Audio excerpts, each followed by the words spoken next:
Selamat sore teman-teman sekalian. Pada kesempatan ini kita akan berbicara mengenai filsafat manusia. Berfilsafat manusia menjadi suatu mungkin keistimewaan ya, menjadi sesuatu yang sangat tidak biasa gitu kan di tengah waktu kegiatan kita yang mungkin padat gitu kan.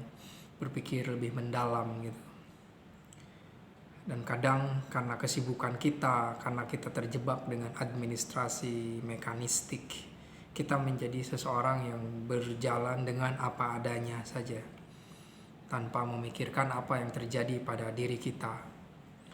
Jadi ketika manusia memikirkan mengenai keadaan dirinya, misal sekarang kita lagi pandemik, semakin dekat kesadaran manusia mengenai tubuhnya, dia mulai merasakan atau lebih sensitif memahami tentang tubuhnya. Jadi manusia ini memang makhluk yang punya dimensi material atau badan fisik ini. Ketika badan sakit maka tentu saja akan menyebabkan pemaknaan akan hidup berbeda. Begitu juga ketika kita sedang sembuh, sedang sehat gitu kan. Jadi manusia mulai memikirkan tentang tubuh,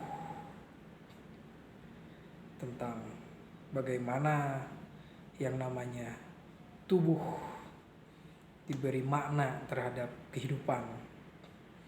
Jadi tubuh ini memiliki makna sekaligus bagian yang dinyatakan sebagai eksistensi juga. Kesadaran akan tubuh menjadi suatu eksistensi. Selain itu manusia juga dengan adanya pandemik ini, dia menyadari bahwa dirinya itu memiliki keterbatasan.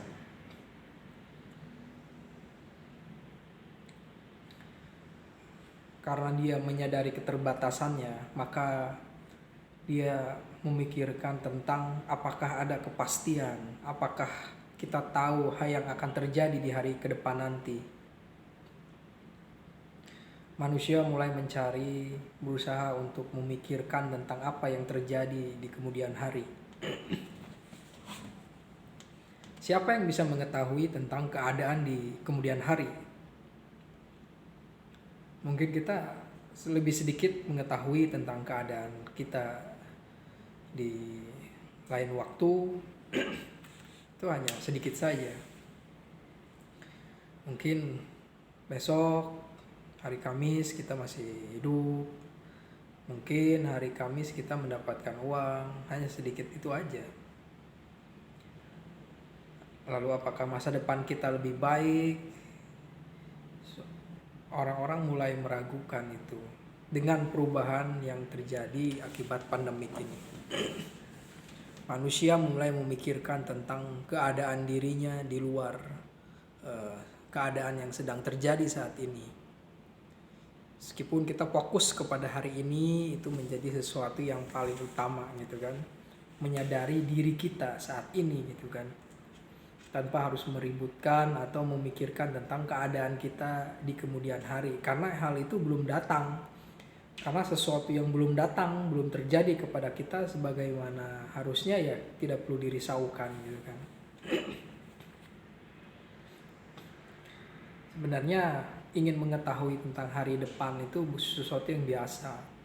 Sebagaimana tujuan dari pengetahuan juga kan, ilmu pengetahuan itu untuk memprediksi sesuatu yang kejadian yang akan terjadi gitu kan.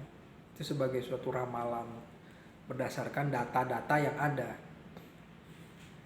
Lalu apakah manusia terobsesi dengan mengetahui tentang keadaan dirinya di masa yang akan datang? Apakah ini sebagai sesuatu alienasi atau justru ini sebagai suatu memperluas eksistensi kesadaran manusia yang ingin meluaskan eksistensi dirinya?